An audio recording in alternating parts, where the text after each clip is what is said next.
My sister announced she was pregnant with triplets and needed a bigger house. My parents told me to do the honor. I stood up, said I was moving out, and selling the house they were living in as well. I'm 29 and I make my living as a streamer out of Austin. Gaming commentary, the occasional, let's talk about family rant that my chat swears is better than Netflix. 3 weeks ago on Thanksgiving, my sister Serena stood up with a glittery cider glass like she was accepting an award and announced, "I'm pregnant with triplets and you're buying me a bigger house." My mom clapped like Serena had just cured an illness. My dad nodded like this was already written into the Constitution. I said, "Congratulations." Serena walked around the table and handed me a set of keys like she was passing out party favors. "Start looking this week," she said loud enough for everyone to hear. I smiled. "Actually," I said calm as if I was reading donation alerts, "I already found one." Her eyes lit up until I added for me. "I'm moving tomorrow. And the house you're in, I let the last words hang because the truth is a blade. You don't swing it wildly. You place it down and make people step into it." Hours later, when the envelope was opened and the deed was read out loud, everything changed. People always ask how families get like this, like it's a sudden disease. Like one day everyone's normal, and then the next day your sister is assigning you a mortgage like you're her personal assistant.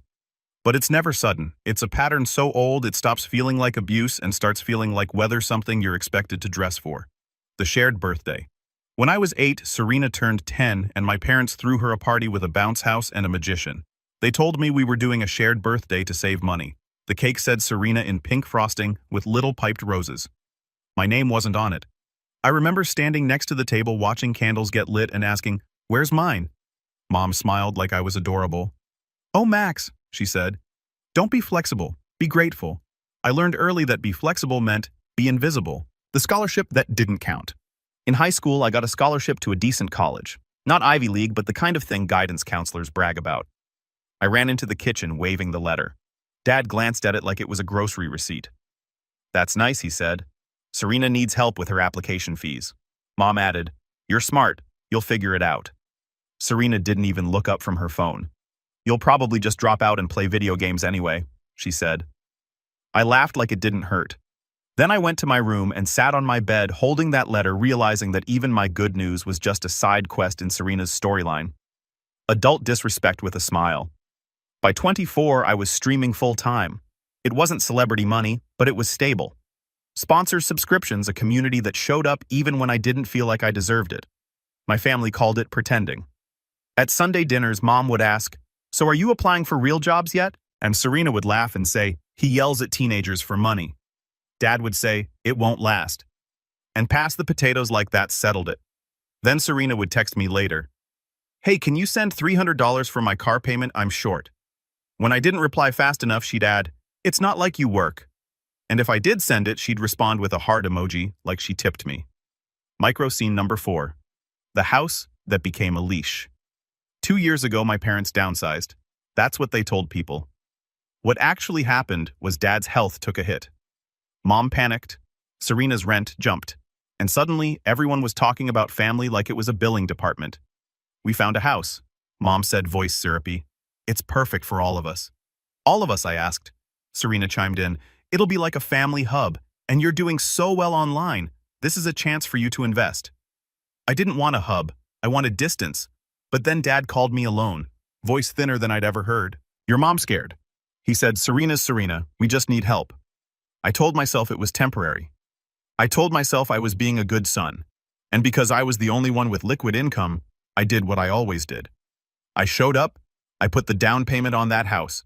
I covered closing costs. I paid the first 6 months of the mortgage while I got my paperwork sorted.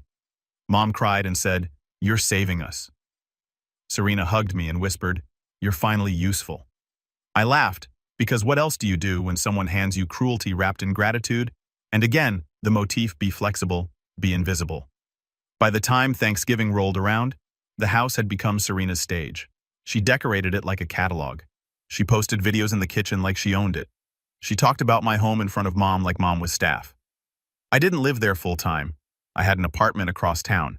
Small, quiet mine, but I paid for the family house because every month Mom would call and say something like, "Your dad's meds got more expensive."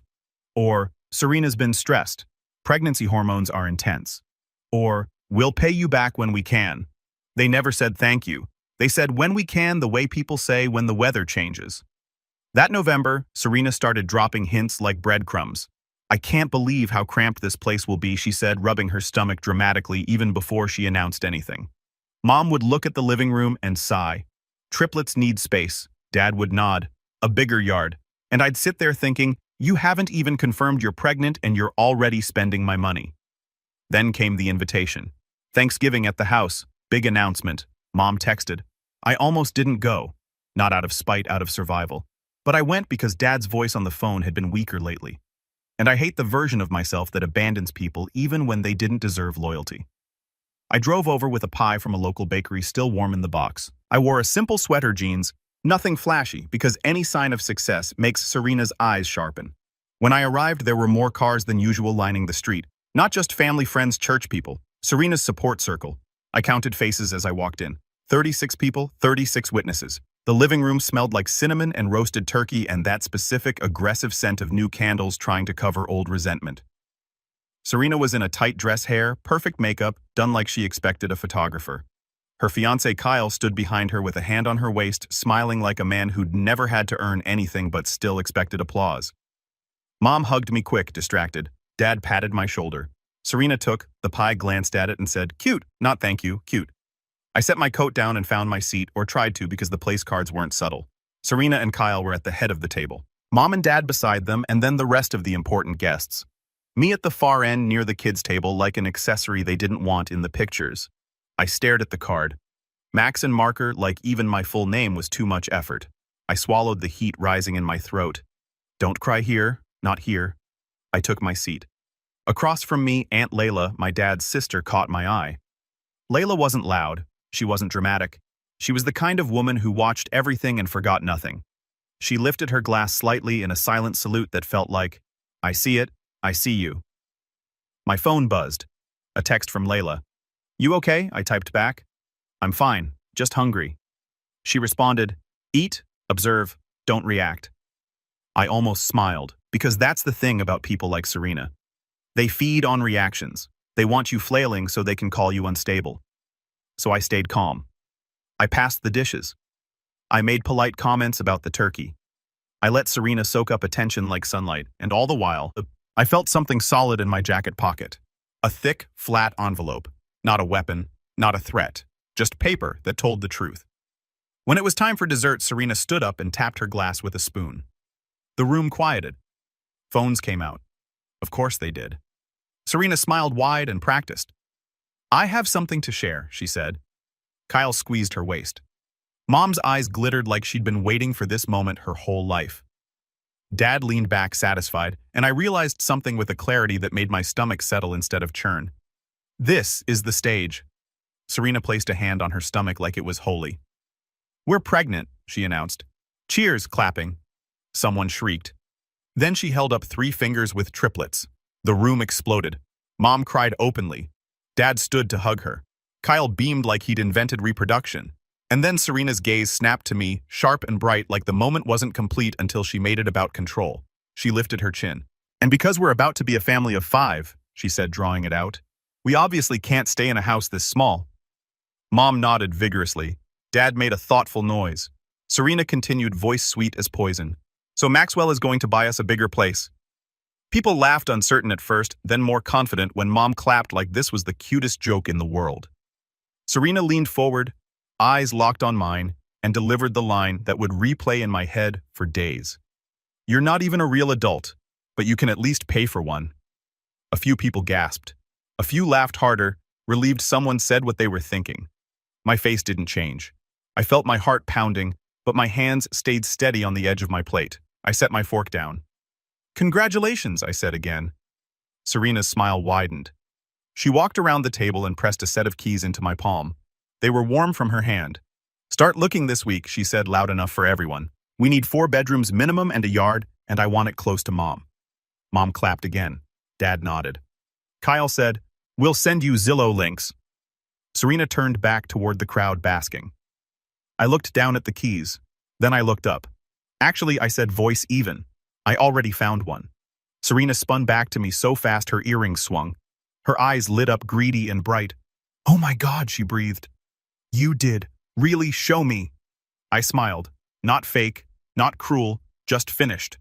For me, I said. Silence hit like a door slamming. Serena blinked. What, I'm moving, I said. Tomorrow. Mom's smile faltered. Maxwell.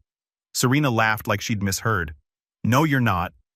I reached into my jacket pocket, pulled out the envelope, set it on the table in front of me like a place setting. And the house you're in, I continued, still calm. It's not yours to outgrow. Serena's mouth opened, then closed. Kyle frowned. What is this? Dad's brow creased. Mom's hands hovered midair, unsure whether to clap or grab. I slid the envelope toward the center of the table. Aunt Layla, I said, can you do me a favor? Layla didn't hesitate. She stood, walked over, and picked up the envelope like she'd been waiting for it. What is it? Mom demanded. Layla looked at me. You want me to read it? Yes, I said. Serena stepped forward, voice sharp now. This is insane. Maxwell, stop making everything about you. I didn't raise my voice. I didn't need to. This isn't about me, I said. It's about reality. Layla opened the envelope. Inside were copies, clean, official, a deed, a mortgage statement, a trust document. She adjusted her glasses and began. The property address she read is registered too. Serena scoffed. It's Mom and Dad's. Leia kept reading to Maxwell Grant. The room went dead like someone had pulled the sound out by the roots. Mom's face drained. Dad stared at the paper as if it had betrayed him. Serena laughed once, high and brittle. No, she said, that's not true. Kay leaned in. I scanning. Layla continued. Steady. Mortgage is in Maxwell's name. Down payment documented as Maxwell's funds. Payments made by Maxwell's account. Mom's voice came out small. Max, you put it in your name. I looked at her. I had to. I said, because you said it was temporary and you didn't want your credit affected. Dad swallowed. We thought it was a formality. It was protection, I corrected gently. Serena stepped closer, face twisting. You can't do this. You can't kick out a pregnant woman. I held her gaze. You don't get to rewrite what you did to me, I said. You don't get to assign me a life and call it love. Mom's voice rose panicked. Maxwell, honey, we're family. This is the family home. No, I said it's my home. I let you live here. Kyle's jaw clenched. So what? You want applause? You want us to beg? I shook my head. This isn't revenge, I said clear and calm. This is reality. Serena snatched the keys out of my hand like she could reclaim control through metal. Then what is this? She hissed, shaking them. Why do you have keys if you don't live there? I smiled. Because that was the funniest part. I do have keys, I said. And I already used them. Serena froze. Mom's eyes widened. What did you do? I took a breath. I bought a small place, I said. A townhouse, quiet mine. Then I let the last sentence land, slow and sharp. And this house, I added. It's being sold. The reaction wasn't one thing, it was a wave. Voices rising. Someone whispering. Oh my God! A phone camera clicking. Kyle swore under his breath. Mom's hand flew to her chest. Dad stood up, chair scraping. Sold, Dad echoed. Maxwell. I listed it. I said 2 weeks ago. Serena's face turned a kind of furious purple. You can't, she spat. We live here. I know, I said. That's why I gave notice. Mom's voice cracked. You gave notice? I nodded. 30 days, I said. Official paperwork filed. A copy was delivered. Mom turned to Dad, frantic. Did you see anything? Dad looked helpless. Your mother handles the mail. Mom's eyes darted away. Serena's laugh turned into a scream. You're disgusting, she snapped. You're jealous. You're doing this because I'm happy and you're alone. And I lifted a hand not to silence her, but to stop myself from getting pulled into the old dance. You can say whatever story helps you sleep, I said. But it won't change the paperwork. Kay stepped forward. We will fight this. Layla spoke. Come as a judge. You can try, but ownership is clear. Serena rounded on Isla. Stay out of it. Leia's gaze didn't flinch. I stayed out of it for years. That's on me. Mom grabbed my arm. Her grip was tight, desperate. Maxwell, please, she whispered. We didn't know it would get like this. Serena's under stress. Your dad's health. I looked at her hand on my arm, then at her eyes.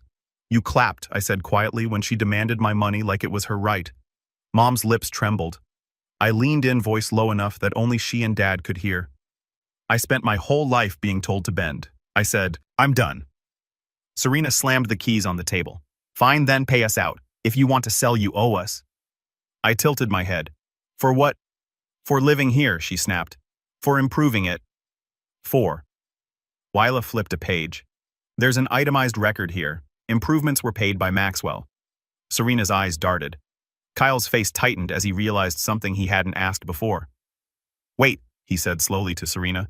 You told me your parents own this, Serena snapped. They do. Kyle's voice rose. They don't. Maxwell does. So what exactly have I been paying into when you said house fund? Serena's mouth opened, searching. Mom jumped in, frantic. Kyle, honey, this is a misunderstanding. Kyle stepped back, staring at Serena like she'd changed shape. My dad sank into his chair like the bones had given up, and Serena looked at me with pure hatred. You think you're so smart? She said, voice shaking. You think you're winning. I met her gaze. I'm not winning, I said. I'm leaving.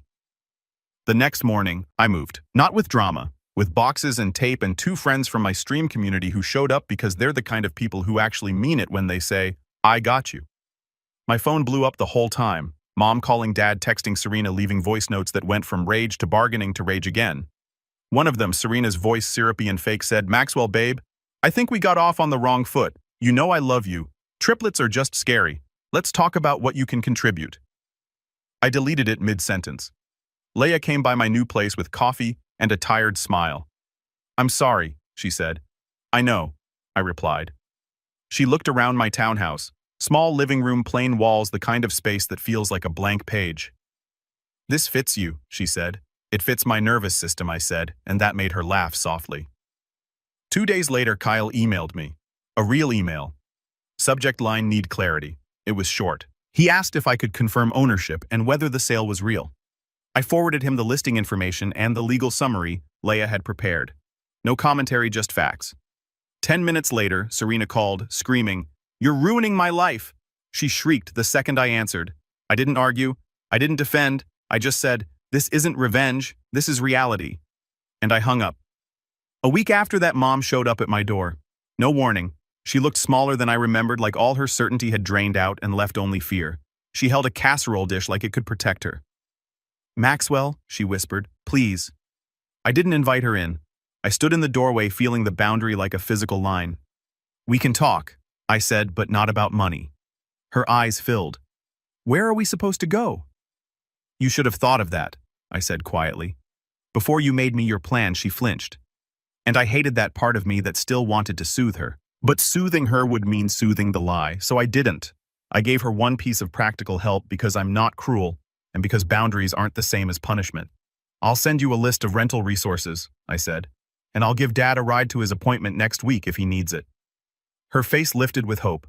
Then I added firm, but you're not living off me anymore. Serena is not getting a house from me. And if you show up here uninvited again, I won't open the door. Her mouth trembled. Maxwell, she said, voice cracking. We're your parents. I nodded. And I'm your son, I said, not your bank. I closed the door gently. Not a slam, just a final click. That night, I filed the last paperwork, stopped automatic payments, changed every password tied to shared accounts, moved my mail, locked down my credit. I didn't do it with anger. I did it with the same calm focus I use when my stream gets chaotic and my chat starts spamming nonsense. Mute block, clean the noise. Serena posted about it online, of course. A vague, dramatic post about toxic family and men who abandon pregnant women. Some people ate it up. Most didn't, because the truth has a way of making lies look cheap, and because Kyle apparently wasn't thrilled about being cast as a side character in Serena's fantasy anymore. I used to think love meant endurance. That if I could just take more, bend more, pay more, eventually they'd see me. Eventually they'd respect me. But respect you have to purchase isn't respect. It's rent. And I was tired of paying for a place where I wasn't allowed to sit down. The lesson wasn't destroy them. The lesson was simpler and sharper. If someone only values you when you're useful, they don't value you. Now my boundaries are clean. Mom and Dad can contact me by email only. No surprise visits. Serena is blocked everywhere. No money, no favors, no access to my life through guilt.